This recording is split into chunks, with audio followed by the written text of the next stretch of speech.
रामाय राम भद्राय रामचंद्राय वेदसे रघुनाथाय नाथाय सीताया पते नमः। ओम व्यासाय भवनाशाय श्रीशाय गुणराशि हृद्याय शुद्ध विद्याय मध्वाय च नमो नमः। इत्युक्तः कर्तुमीशः सकलसुरगणाप्यायनं रामदेवः सत्यां कर्तुञ्च वाणीम् अवदत् अतितरां नेति सद्भक्तिनम्रं भूयो भूयोऽर्थयं तं द्विगुणितशरदां सप्तके त्वभ्यतीते कर्तैतत्ते वचोऽहं सुदृढम् इह सुदृढं ऋतमिदं मे वचो नात्र शङ्का। ಇತ್ಯುಕ್ತಃ ಈ ರೀತಿ ಉಕ್ತಃ ಪ್ರಾರ್ಥಿಸಲ್ಪಟ್ಟು ಯಾರಿಂದ? ಭರತನಿಂದ. ಕರ್ತುಂ ಈಶಃ ಏನನ್ನು ಕರ್ತುಂ ಈಶಃ ಅಂತೇಳಿದರೆ ಒಡೆಯ, ನಮ್ಮೆಲ್ಲರ ಒಡೆಯ ಯಾರು? ಭಗವಂತ. ಸೊ ಶ್ರೀರಾಮಚಂದ್ರ ಈಶಃ ಕರ್ತುಂ ಮಾಡಲಿಕ್ಕೆ, ಏನನ್ನು ಮಾಡಲಿಕ್ಕೆ?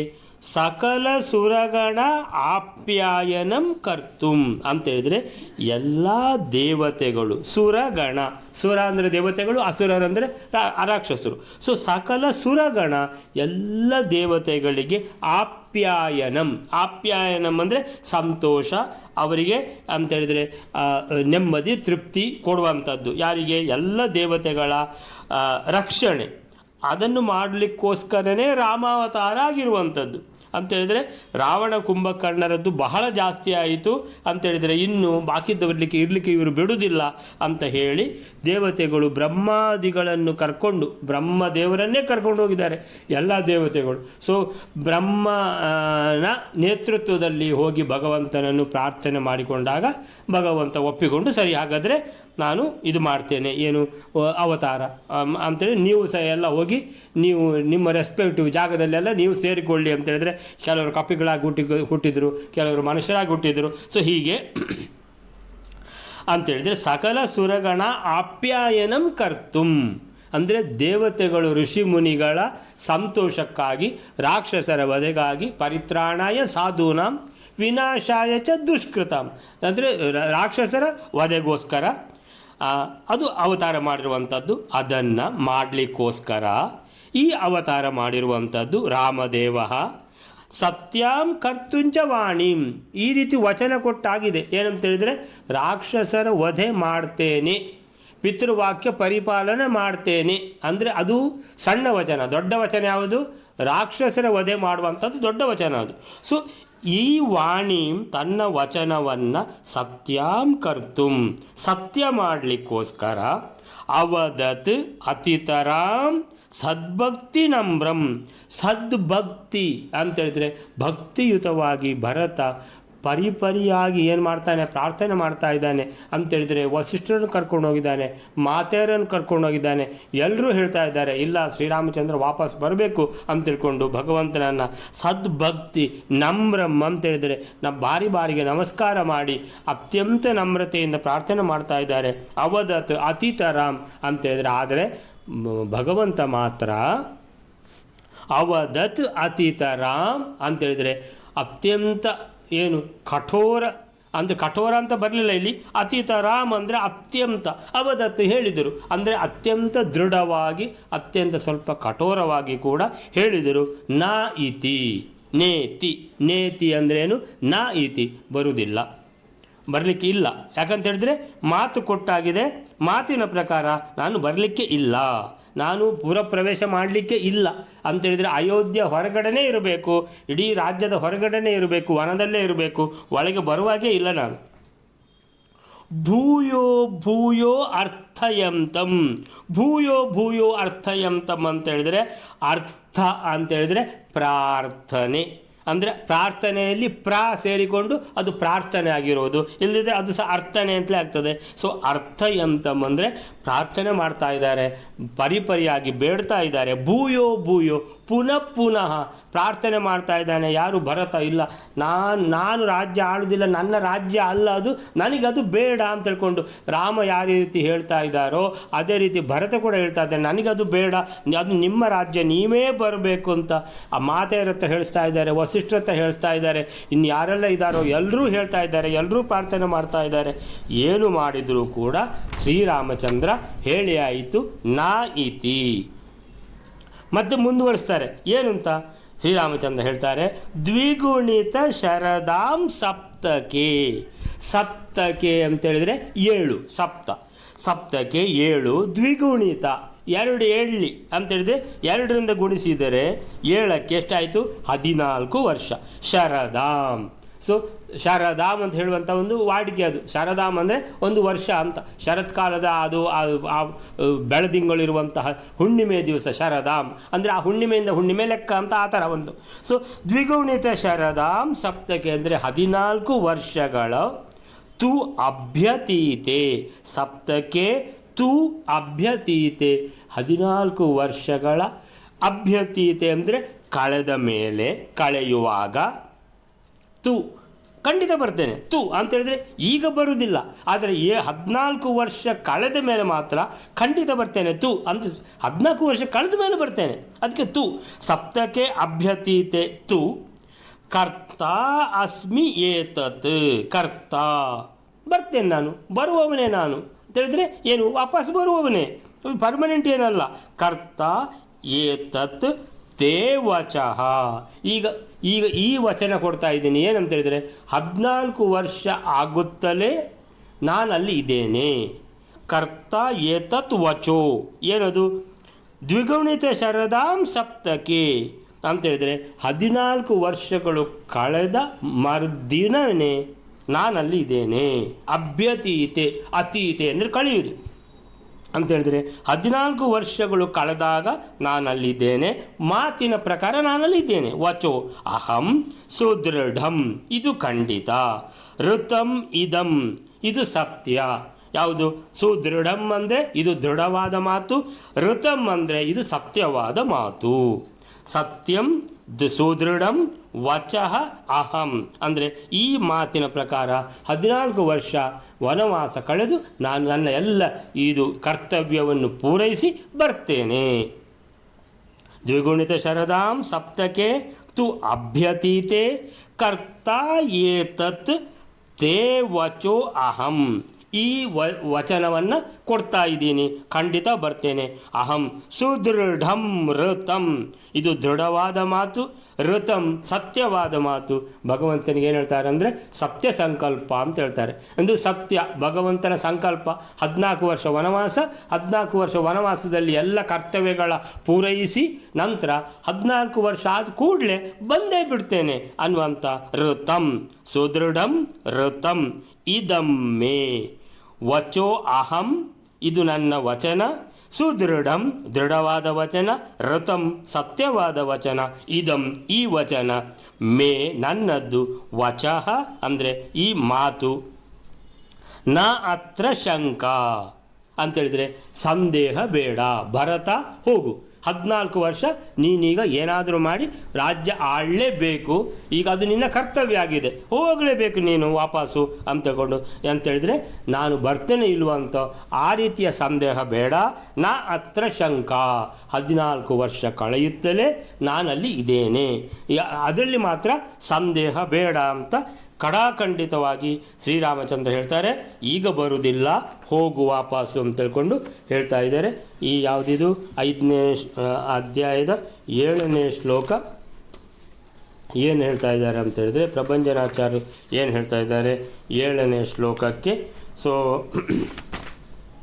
ಭರತನಿಂದ ಹೀಗೆ ಪ್ರಾರ್ಥಿಸಲ್ಪಟ್ಟ ಇತ್ಯುಕ್ತಃ ಈಶನಾದ, ಈಶಃ ಕರ್ತುಂ ಈಶಃ, ಈಶನಾದ ಶ್ರೀರಾಮಚಂದ್ರ ದೇವರು ಸಕಲ ದೇವತಾ ಸಮೂಹಕ್ಕೆ ಸಕಲ ಸುರಗಣ ಆಪ್ಯಾಯನಂ ಆನಂದವನ್ನು ಉಂಟು ಮಾಡಲೆಂದು. ಅದು ಹೇಗೆ? ರಾಕ್ಷಸರ ಸಂಹಾರ ಮಾಡುವ ಮೂಲಕ. ಸೊ ತಾನು ನೀಡಿದ ಮಾತನ್ನು ಸಂಪೂರ್ಣವಾಗಿ ಸತ್ಯ ಮಾಡಲು ವಾಣೀಂ ಸತ್ಯಾಂ ಕರ್ತುಂ, ವಾಣೀಂ ಸತ್ಯಾಂ ಕರ್ತುಂ ಸೊ ವಿಶೇಷವಾದ ಭಕ್ತಿಯಿಂದ ಬಾಗಿದ ಭರತ, ವಿಶೇಷವಾದ ಭಕ್ತಿಯಿಂದ ಸದ್ಭಕ್ತಿ ನಮ್ರಂ ಬಾಗಿದ ಭರತನನ್ನು ಕುರಿತು ಅವದತ್ ಅತಿತರಾಮ್ ಏನಂತ ನಾ ಇತಿ ಆಗದು, ನಾನು ಬರುವುದಿಲ್ಲ ಅಂತ ನುಡಿದರು.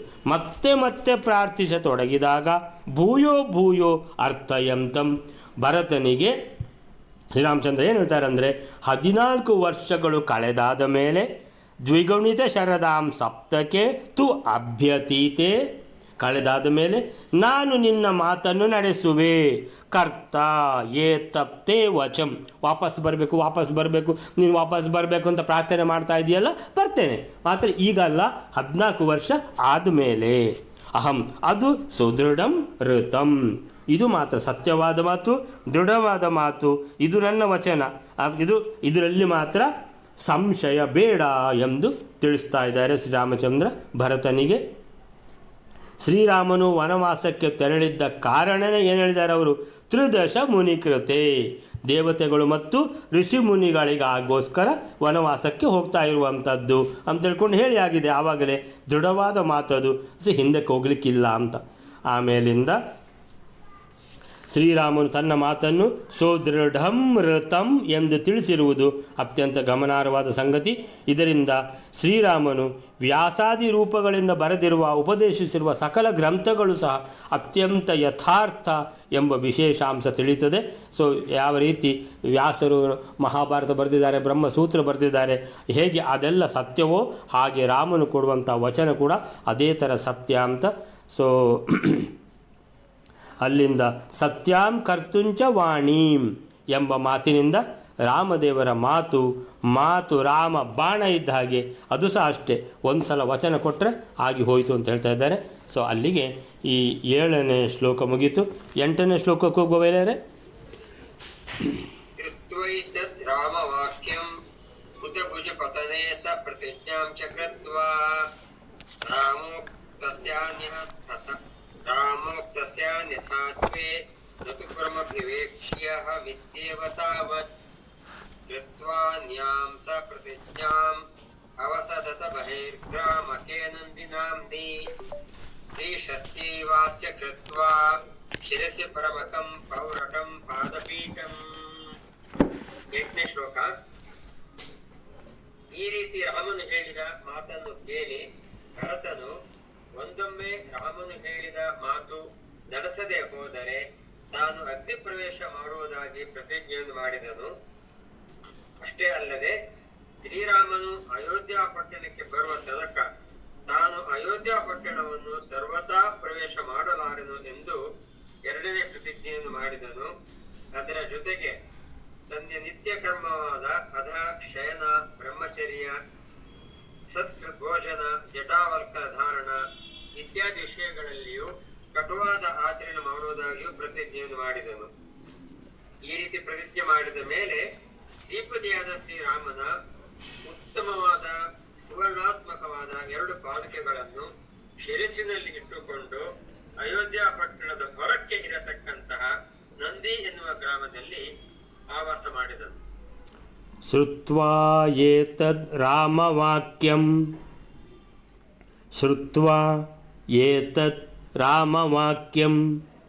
ಹುತಭುಜಿ ಪತನೆ ಸ ಪ್ರತಿಜ್ಞಾಂಚ ಕೃತ್ವಾ ರಾಮೋಕ್ತಸ್ಯಾನ್ಯಥಾತ್ವೇ ರಾಮ ಉಕ್ತಸ್ಯ ಅನ್ಯಥಾತ್ವೇ ನತು ಪುರಂ ಅಭಿವೇಕ್ಷ್ಯೆ ಅಹಂ ಇತ್ಯೇವ ತಾವತ್ ಕೃತ್ವಾನ್ಯಾಂ ಸುಪ್ರತಿಜ್ಞಾಂ ಅವಸತ್ ಅಥ ಗ್ರಾಮಕೆ ನಂದಿನಾಂನಿ ಶೇಷಸ್ಯೇವಾಸ್ಯ ಕೃತ್ವಾ ಶ್ರೀಶಸ್ಯ ಏವ ಅಸ್ಯ ಕೃತ್ವಾ ಶಿರಸಿ ಪರಮಕಂ ಪೌರಟಂ ಪಾದಪೀಠಂ. ಶ್ರುತ್ವಾ ಏತದ್ ರಾಮವಾಕ್ಯಂ, ಈ ರಾಮವಾಕ್ಯವನ್ನು ಕೇಳಿ ಭರತ ಬಹಳ ಬೇಸರ ಆಗ್ತದೆ ಭರತನಿಗೆ. ಆಮೇಲೆ ಭರತನ ಒಟ್ಟಿಗೆ ಬಂದ ಎಲ್ಲ ಅಯೋಧ್ಯೆಯವರಿಗೆ ಬಹಳ ಒಂಥರ ನಿರಾಶೆ ಆಗ್ತದೆ. ಆದರೆ ರಾಮಚಂದ್ರ ಕೂಡ ಏನಂತೇಳಿದರೆ ತನ್ನ ವಚನವನ್ನು ಪರಿಪಾಲಿಸಬೇಕು ಅನ್ನುವಂಥದ್ದು. ಸೊ ಎಲ್ಲರೂ ಅದನ್ನು ಸಹ ಮೆಚ್ಚುಗೆ ಇರ್ತದೆ. ಅಂತೇಳಿ ನಮ್ಮ ಶ್ರೀರಾಮಚಂದ್ರ ಭಗವಂತ ಅಂತೇಳಿದರೆ ಮಾತಿಗೆ ತಪ್ಪುವವರಲ್ಲ. ಅಂದರೆ ಪುರುಷೋತ್ತಮ, ಮರ್ಯಾದಾ ಪುರುಷೋತ್ತಮ ಶ್ರೀರಾಮಚಂದ್ರ ಅಂತ ಮನಸ್ಸಿನ ಒಳಗೆ ಹೆಮ್ಮೆ ಪಟ್ಟುಕೊಳ್ತಾರೆ. ಕಣ್ಣಲ್ಲಿ ನೀರು ಬರ್ತದೆ ಮಾತ್ರ. ಶ್ರುತ್ವ ಏತದ್ ರಾಮವಾಕ್ಯಂ.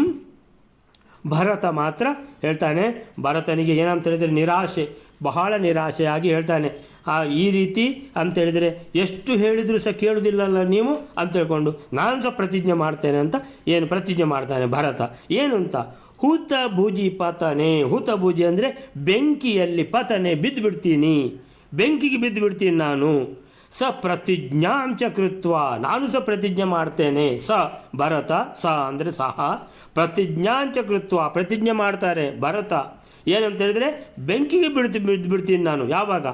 ರಾಮೋಕ್ತ ಅಸ್ಯ ರಾಮೋಕ್ತಸ್ಯ. ಈಗ ರಾಮಚಂದ್ರ ದೇವರು ಏನು ಹೇಳಿದರು? 14 ವರ್ಷ ಮುಗಿಯುತ್ತಲೇ ನಾನು ಅಲ್ಲಿ ಇದ್ದೇನೆ. ಒಂದು ವೇಳೆ 14 ವರ್ಷ ಆಗಿ ಆ ನೆಕ್ಸ್ಟ್ ಡೇ ರಾಮಚಂದ್ರ ದೇವರು ಅಲ್ಲಿಗೆ ಬರಲಿಲ್ಲ ಅಂತೇಳಿದರೆ ಬೆಂಕಿಗೆ ಬಿದ್ದು ಬಿಡ್ತೀನಿ. ರಾಮೋಕ್ತಸ್ಯ ಅನ್ಯಥಾತ್ವೇ. ಒಂದು ವೇಳೆ ಅದು ಅಂದರೆ ದೃಢವಚನ ಸತ್ಯವಚನ ಅಂತ ಹೇಳಿದ್ದಾರೆ. ಒಂದು ದಿವಸ ಲೇಟಾದರೂ ನಾನಿಲ್ಲ, ನಾನು ಬೆಂಕಿಯಲ್ಲಿ ಬಿದ್ದು ಪ್ರಾಣ ತಗೊಳ್ತೇನೆ ನಾನು. ರಾಮೋಕ್ತಸ್ಯ ಅನ್ಯಥಾತ್ವೇ. ಒಂದು ವೇಳೆ ಏನಾದರೂ 14 ವರ್ಷದ ನಂತರ ಒಂದು ದಿವಸ ಲೇಟಾದರೂ ನಾನು ಸಿಗುವುದಿಲ್ಲ. ಹುತ ಭುಜಿ ಪತನೆ. ಹುತ ಅಂದರೆ ಬೆಂಕಿಯಲ್ಲಿ ನಾನು ಹುತ ಆಗಿ ಹೋಗ್ತೇನೆ. ಹುತ ಭುಜಿ ಪತನೆ ಅಂದರೆ ಬೀಳುವುದು. ಭುಜಿ, ಹುತ ಭುಜಿ ಪತನೆ ಅಂತ ಹೇಳಿದರೆ ಬೆಂಕಿಗೆ ಬಿದ್ದು ಸತ್ತು ಹೋಗ್ತೇನೆ. ಆಮೇಲಿಂದ ಅಂತೇಳಿದರೆ 14 ವರ್ಷ ಕಾಯ್ತೇನೆ, 14 ವರ್ಷದ ನಂತರ ಮಾತ್ರ ಒಂದು ನಿಮಿಷವೂ ಕಾಯುವುದಿಲ್ಲ ಅಂತ. ಆವಾಗ ರಾಮಚಂದ್ರನ ಎದುರು ಇರಬೇಕು. ನತು ಪುರಂ ಅಭಿವೇಕ್ಷ್ಯೆ. ಎರಡನೇ ಪ್ರತಿಜ್ಞೆ, ಇದು ದೊಡ್ಡ ಪ್ರತಿಜ್ಞೆ. ಆಮೇಲೆ ಸಣ್ಣ ಸಣ್ಣ ಪ್ರತಿಜ್ಞೆ ಏನಂತ ಹೇಳಿದರೆ, ನತು ಪುರಂ ಅಭಿವೇಕ್ಷ್ಯೆ ಅಹಂ ಇತ್ಯೇವ ತಾವತ್. ಇತ್ಯೇವ ತಾವತ್ ಅಂತೇಳಿದರೆ ಈ ಅವಧಿಯಲ್ಲಿ, ಅಂದರೆ ಈ 14 ವರ್ಷ ರಾಮ ಬರುವ ತನಕ, ನತು ಪುರಂ ಅಭಿವೇಕ್ಷ್ಯೆ ಅಹಂ. ಅಹಂ ನಾನು, ಏನು ಪುರಂ, ನತು ಪುರಂ ಅಭಿವೇಕ್ಷ್ಯೆ, ನಾನು ಅಯೋಧ್ಯೆಯ ಕಡೆ ನೋಡುವುದು ಕೂಡ ಇಲ್ಲ. ಆ ಸಿಂಹಾಸನದ ಕಡೆ ನೋಡುವುದೇ ಇಲ್ಲ ನಾನು. ಅದು ನನ್ನ ಸಿಂಹಾಸನ ಅಲ್ಲ, ರಾಮಚಂದ್ರ ದೇವರು ಕೂತ್ಕೊಳ್ಳುವಂಥ ಸಿಂಹಾಸನ. ನಾನು ಅಲ್ಲಿ ಆ ಕಡೆ ನೋಡುದು.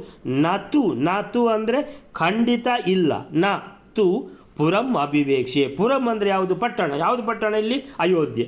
ಅಯೋಧ್ಯೆಯ ಕಡೆ ನಾನು ನೋಡುವುದು ಕೂಡ ಇಲ್ಲ. ಅಭಿವೇಕ್ಷೆ ಅಂತೇಳಿದರೆ ನೋಡುವುದು. ಅಭಿವೇಕ್ಷೆ ಅಂದರೆ ನಾನು ಆ ಕಡೆ, ಯಾಕಂದ್ರೆ ನಾನು ರಾಜ, ನನ್ನನ್ನು ರಾಜ ಅಂತ ನೀವು ಮಾಡಿದ್ದೀರಿ. ನಾನು ಮಾತ್ರ ಅಯೋಧ್ಯ ಪಟ್ಟಣದ ಕಡೆ ನೋಡುವುದು ಕೂಡ ಇಲ್ಲ. ಹಾಗಾದರೆ ನಾನು ಎಲ್ಲಿರ್ತೇನೆ? ಎಲ್ಲೋ ಒಂದು ಕಡೆ ಇರ್ತೇನೆ ನಾನು. ಕೃತ್ವ ಅನ್ಯಾಂ ಸುಪ್ರತಿಜ್ಞಾಂ. ಈ ರೀತಿ ಪ್ರತಿಜ್ಞೆ ಮಾಡಿದರು ಯಾರು? ಭರತ. ಕೃತ್ವ ಅನ್ಯಾಂ ಸುಪ್ರತಿಜ್ಞಾಂ. ಇನ್ನೂ ಸಹ ಮುಗಿಲಿಲ್ಲ ಅಂತ ಹೇಳ್ತಾ ಇದ್ದಾರೆ. ಏನದು? ಇನ್ನೂ ಉಂಟು. ಸುಪ್ರತಿಜ್ಞಾಂ, ಇನ್ನೂ ಸಹ ಪ್ರತಿಜ್ಞೆ ಇದೆ. ಅನ್ಯಾಂ ಸುಪ್ರತಿಜ್ಞಾಂ, ಇನ್ನೂ ಇದೆ. ಏನಂತ? ಅವಸತ್ ಅಥ. ನಾನು ಎಲ್ಲಿರ್ತೇನೆ? ಅವಸತ್ ಅಂದರೆ ನಾನು ಎಲ್ಲಿ? ಹಾಗಾದರೆ ನಾನು ಅಯೋಧ್ಯೆ ಕಡೆ ನೋಡುವುದೇ ಇಲ್ಲ ಅಂತ ಹೇಳಿದರೆ ಹಾಗಾದ್ರೆ ನಾನು ಎಲ್ಲಿ ವಾಸಿಸ್ತೇನೆ? ಅವಸತ್ ಅಥ, ನಾನು ವಾಸಿಸುವುದು ಎಲ್ಲಿ ಗೊತ್ತಾ?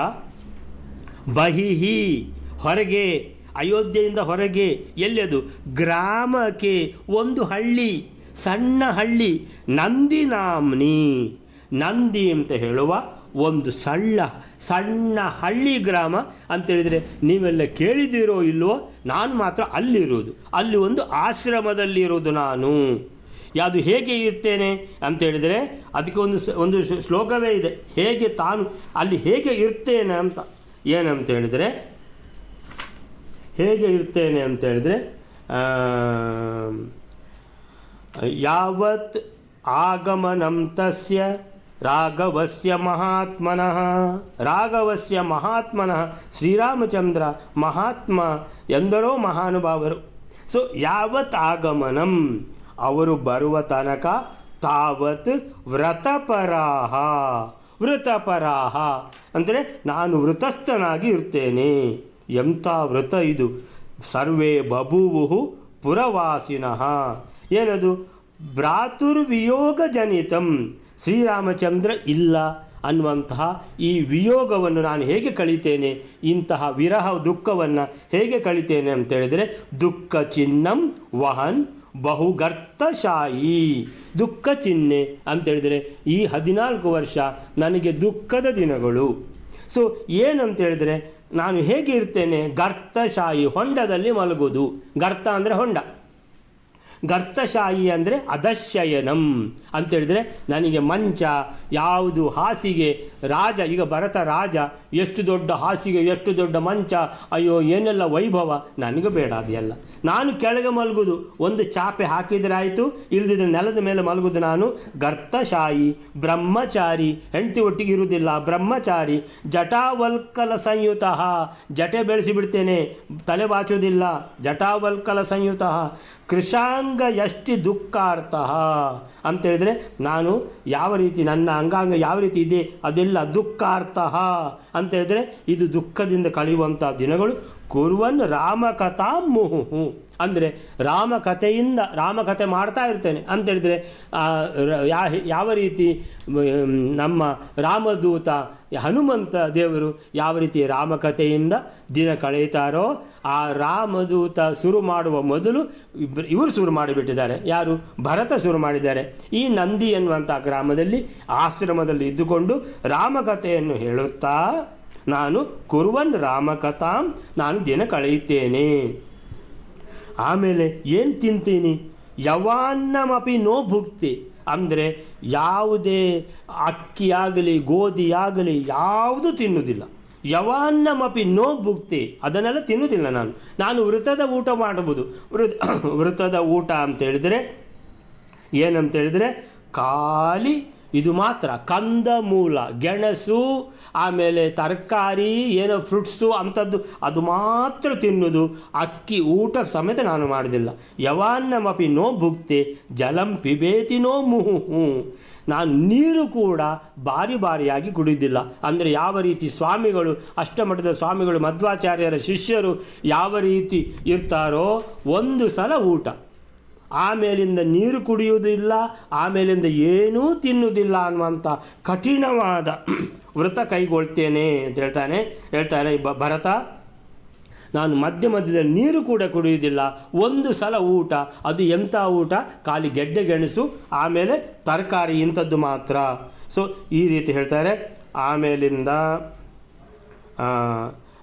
ಇದಕ್ಕೆ ಹೇಳ್ತಾರೆ ಏನಂತ ಹೇಳಿದ್ರೆ, ಇವರು ಮಧ್ವಾಚಾರ್ಯರ ತಮ್ಮ ಅಂದರೆ ಅವರ ಶುಶ್ರೂಷು, ತಂದೆ ತಾಯಿಗೆ ಅವರಿಗೆ ಆಶ್ರಮ ತಗೊಳ್ಳಿಕ್ಕೆ ಬೇಡ ಅಂತ ಹೇಳ್ತಾರಲ್ವ, ಸನ್ಯಾಸ ತಗೊಳ್ಳೋದು ಬೇಡ ಅಂತ. ಸೊ ಶುಶ್ರೂಷು ಬರೋ ತನಕ, ಸೊ ಶುಶ್ರೂಷು ಬಂದರು ಅಂತ ಹೇಳಿದರೆ ಅವರ ಸನ್ಯಾಸ ತಗೊಳ್ಳುವ ಮೊದಲಿನ ಆ ತಮ್ಮ ಅವರು ಕೂಡ ಎಲ್ಲ ರೀತಿಯಲ್ಲಿ ಏನಾಯಿತು ಅಂತ ಹೇಳಿದರೆ, ಅವರಿಗೆ ಎಲ್ಲ ಇದರಲ್ಲಿಯೂ ಕೂಡ ದೇವರು ಅವರನ್ನು ಟೆಸ್ಟ್ ಮಾಡಿಬಿಟ್ಟು ಅಂತೇಳಿದರೆ ಇನ್ನು ಸನ್ಯಾಸ ತಗೊಳ್ಳೋದು ಒಂದೇ ಬಾಕಿ, ಎಲ್ಲ ಕಡೆ ಸೋಲಾಯಿತು ಅವರಿಗೆ. ಸೊ ಸನ್ಯಾಸ ತಗೊಳ್ತೇನೆ ಅಂತ ದೃಢ ವಿಶ್ವಾಸದಿಂದ ಹೋಗಿ ಮಧ್ವಾಚಾರ್ಯನ ಕೇಳ್ತಾರೆ. ಸೊ ಮಧ್ವಾಚಾರ್ಯ ಹೇಳ್ತಾರೆ, ಸನ್ಯಾಸ ಕೊಡ್ತೇನೆ, ಆದರೆ ಟೈಮ್ ಬರಬೇಕು, ಸ್ವಲ್ಪ ಸಮಯ ನಿಲ್ಲು ಅಂತ. ಆ ಸನ್ಯಾಸ ಕೊಡುವ ತನಕ ಆ ದಿನಗಳನ್ನು ಅವರು ಹೇಗೆ ಕಳೆದಿದ್ದಾರೆ ಅಂತೇಳಿದ್ರೆ, ನಾವು ಅದನ್ನು ಮಧ್ವವಿಜಯದಲ್ಲಿ ಓದಿದ್ದೇವೆ. ನ ಜಗಾಸ ನ ಸುಶ್ವಾಪ ನ ಜಹಾಸ ಸಧೀರಧೀಹಿ ಸಮಯಾರ್ಥಿ ಸ್ಮರಂ ಜ್ಯೇಷ್ಠಂ ರಾಮಂ ರಾಮಾನುಜೋ ಯಥ ಅಂತ. ಶ್ರೀರಾಮಚಂದ್ರನನ್ನು ಕಾಯ್ತಾ ಭರತ ಯಾವ ರೀತಿ ಇದ್ದರೋ ಆ ರೀತಿಯಲ್ಲಿ ನ ಜಗಾಸ, ನಾ ಶುಶ್ವಾಪ, ನಿದ್ರೆ ಮಾಡಲಿಲ್ಲ, ನಾ ಜಹಾಸ, ನಗಲಿಲ್ಲ, ಅಂತೇಳಿದರೆ ಯಾವುದೂ ಬೇಡ ಅಂತ ಪೂರ್ತಿ ವಿರಹದಲ್ಲಿ ಏನು ಮಾಡಿದ್ದಾರೆ, ಕಾಲ ಕಳೆದಿದ್ದಾರೆ. ತಿನ್ನಲಿಕ್ಕೆ ಬೇಡ, ಉಣ್ಲಿಕ್ಕೆ ಬೇಡ, ಆಮೇಲೆ ನಿದ್ದೆ ಬೇಡ, ಯಾರ ಹತ್ರ ಮಾತಾಡಲಿಕ್ಕೆ ಬೇಡ, ನಗಲೇ ಇಲ್ಲ ಅಂತೇಳಿದರೆ ಮಧ್ವಾಚಾರ್ಯರು ನನಗೆ ಸನ್ಯಾಸ ಕೊಡುವ ತನಕ ಇದು ಯಾವುದೂ ಇಲ್ಲ ಅಂತ ವೃತದಲ್ಲಿದ್ದರಂತೆ. ಆ ಥರ ಸೊ ಭರತ ಕೂಡ ಏನಂತ ಹೇಳಿದ್ರೆ ಕಟ್ಟುನಿಟ್ಟಾದ ವೃತದಲ್ಲಿ ಇದ್ದಾರೆ. ಕಟ್ಟುನಿಟ್ಟಾದ ವೃತ ಹೇಳ್ತಾರೆ ಇದರಲ್ಲಿ. ಸ ಕುರ್ವನ್ ಭ್ರಾತುರಾದೇಶಂ ನಂದಿಗ್ರಾಮೇ ಸ್ಥಿತೋವಶಿ, ಅಂದರೆ ಭ್ರಾತುರಾದೇಶಂ, ಅಣ್ಣನ ಆದೇಶ. ಯಾರ್ದು? ಶ್ರೀರಾಮಚಂದ್ರ ದೇವರ ಆದೇಶ. ಏನಂತ ಹೇಳಿದ್ರೆ, ನೀನೇ ಈಗ ಆ ಪಟ್ಟ ನಿನಗೆ, ನಾನು ಬರೋ ತನಕ 14 ವರ್ಷ ಅಂತ ಹೇಳಿದ್ದಕ್ಕೆ ಆದೇಶವನ್ನು ಸ್ವೀಕರಿಸಿ ನಂದಿಗ್ರಾಮೇ ಸ್ಥಿತೋ, ನಂದಿಗ್ರಾಮದಲ್ಲಿ ಅಯೋಧ್ಯೆ ಕಡೆಗೆ ನಾನು ಮುಖ ಮಾಡಿ ಸಮೇತ ಮಲಗುವುದಿಲ್ಲ ಅಂತ ಹೇಳಿಬಿಟ್ಟು ತಪಸ್ವಿ ನಿಯತಾಹಾರ, ತಪಸ್ಸು ಮಾಡ್ತಾ ರಾಮಕಥೆಯನ್ನು ಜನರಿಗೆ ಹೇಳುತ್ತಾ ಅಂತೇಳಿದರೆ ಜಟಾವಲ್ಕಧಾರಿಯಾಗಿ ಬ್ರಹ್ಮಚಾರಿಯಾಗಿ ಅಂತೇಳಿದರೆ ಒಂದೇ ಸಲ ಊಟ, ಅದು ಕೂಡ ನಿಯತಾಹಾರ, ಬಾರಿಗೆ ನೀರು ಸಮೇತ ಕುಡಿಲಿಕ್ಕಿಲ್ಲ, ಸಕೃತ್ ಭೋಜನ, ಒಂದೇ ಸಲ ಊಟ, ಕಂದಮೂಲ ಫಲಾಶನ ಶಾಖಮೂಲ ಫಲಾಶನ. ಶಾಖಮೂಲ ಅಂದರೆ ತರಕಾರಿ, ಕಂದಮೂಲ ಅಂದರೆ ಗೆಡ್ಡೆಗೆಣಸು, ಇದು ಮಾತ್ರ ತಿನ್ನುವುದು ನಾನು, ಬೇರೆ ಏನೂ ತಿನ್ನುವುದಿಲ್ಲ. ಏನು ಭರತ ರಾಜ ಯಾವ ರೀತಿ ಇದ್ದಾನೆ ನೋಡಿ. ಅಂದರೆ ಸಾಮಾನ್ಯ ಸನ್ಯಾಸಿಗಳಿಗೂ ಅದು ಇಂಥ ಕಠಿಣ ವ್ರತ ಮಾಡಬೇಕು ಅಂತ ಹೇಳಿದ್ರೆ ಒಂದು ಸಲ ಇದಾಗ್ಬೋದು. ಆ ಥರದ ವ್ರತ ಮಾಡಲಿಕ್ಕೆ ಶುರು ಮಾಡಿದ ಭರತ ಅಂತೇಳಿದರೆ, ಭರತ ಕೂಡ ಎಷ್ಟು ಒಂದು ಒಳ್ಳೆಯ ಒಂದು ಆದರ್ಶ ಇಟ್ಟುಕೊಂಡ ಭರತ. ತನಗೆ ಅಣ್ಣನ ಇದು ನನಗೆ ಬೇಡ, ಅಣ್ಣನ ಸಿಂಹಾಸನದಲ್ಲಿ ತಾನು ಕೂತ್ಕೊಳ್ಳುವುದಿಲ್ಲ, ಅಣ್ಣನ ಸಿಂಹಾಸನದಲ್ಲಿ ಕೂತ್ಕೊಳ್ಳೇಬೇಕು ಅಂತ ಹೇಳಿದರೆ ಆಯಿತು, ಹಾಗಾದರೆ ಕೂತ್ಕೊಳ್ತೇನೆ, ನನ್ನ ಪ್ರಕಾರ ಕೂತ್ಕೊಳ್ತೇನೆ. ಗರ್ತೆ ಶಯನಂ, ನಾನು ಎಂಥದ್ದು ಕೆಳಗೆ ಮಲಗುವುದು, ಯಾವುದರಲ್ಲಿ, ಹೊಂಡದಲ್ಲಿ ಮಲಗುತ್ತೇನೆ. ನನಗೆ ಯಾವುದು ದೊಡ್ಡ ಮಂಚವೂ ಬೇಡ, ಆ ಮಂಚದ ಮೇಲಿರುವ ಹಾಸಿಗೆಯೂ ಬೇಡ, ಯಾವ ವೈಭವವೂ ಬೇಡ. ನಾನು ಸನ್ಯಾಸಿಯಾಗಿ ಒಂದು ನಂದಿಗ್ರಾಮ ಅಂತ ಒಂದು ಆ ಹಳ್ಳಿಯಲ್ಲಿ ಅಲ್ಲಿ ನಾನು ರಾಮ ಬರೋ ತನಕ ಬದುಕ್ತಾ ಇರ್ತೇನೆ ಅಷ್ಟೇ ಅಂತ ಹೇಳ್ತಾರೆ. ಅದು ಅಲ್ಲದೆ ಶ್ರೀಶಸ್ಯ ಏವ ಅಸ್ಯ ಕೃತ್ವ ಶಿರಸಿ ಅಂತೇಳಿದರೆ, ಶ್ರೀಶ ಅಂತೇಳಿದರೆ ಭಗವಂತ, ಶ್ರೀಶ. ಸೊ ಲಕ್ಷ್ಮೀಪತಿ, ಶ್ರೀ ಅಂದರೆ ಭಗವತಿ, ಶ್ರೀಶ ಅಂದರೆ ಲಕ್ಷ್ಮೀಪತಿ, ಲಕ್ಷ್ಮೀಪತಿಯಾದ ಸೀತಾಪತಿಯಾದ ಶ್ರೀರಾಮಚಂದ್ರ ಏವ ಅಸ್ಯ ಅವರ ಏನದು ಪರಮಕಂ ಪೌರಟಂ ಪಾದಪೀಠಂ. ಪರಮಕಂ ಅಂತ ಹೇಳಿದರೆ ಶ್ರೇಷ್ಠವಾದ ಪವಿತ್ರವಾದ ಅಂತೇಳಿದರೆ ಶ್ರೀರಾಮಚಂದ್ರನನ್ನು ವಾಪಸ್ಸು ಕರೆದುಕೊಂಡು ಹೋಗಬೇಕು ಅಂತ ಹೇಳ್ಕೊಂಡು ಚಿನ್ನದ ಪಾದುಕೆಯನ್ನು ತೆಗೆದುಕೊಂಡು ಬಂದಿದ್ದಾನಂತೆ ಭರತ. ಸೊ ಮಧ್ವಾಚಾರ್ಯರು ಅದ್ರ ಬಗ್ಗೆ ಏನು ಹೇಳಲಿಲ್ಲ. ಮಧ್ವಾಚಾರ್ಯರು ಇಷ್ಟೇ ಪೌರಟಂ ಅಂತ ಹೇಳಿದ್ದಾರೆ.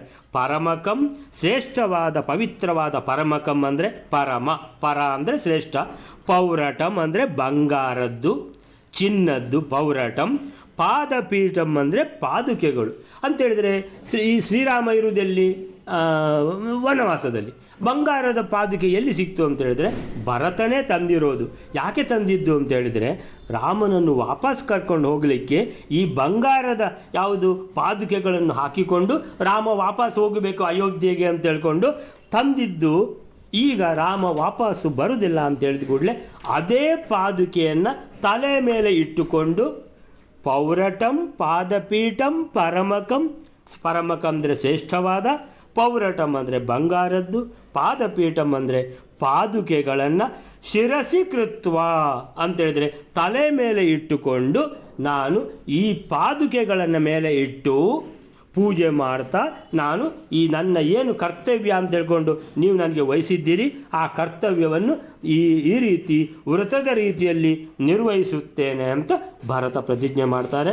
ಸೊ ಈ ರೀತಿಯಲ್ಲಿ ಭರತನ ಪ್ರತಿಜ್ಞೆ ಅನ್ನುವಂಥದ್ದು ಬಹಳ ಒಂದು ವಿಶಿಷ್ಟವಾದ ರೀತಿಯಲ್ಲಿ ಪ್ರತಿಜ್ಞೆ ಮಾಡ್ತಾ ಇದ್ದಾರೆ. ಸೊ ಅಷ್ಟನ್ನು ಹೇಳಿಬಿಟ್ಟು ಇವತ್ತಿನ ಇದನ್ನು ಮುಗಿಸೋಣ. ಶ್ರೀಕೃಷ್ಣಾರ್ಪಣಮಸ್ತು. ಶ್ರೀಕೃಷ್ಣಾರ್ಪಣಮಸ್ತು.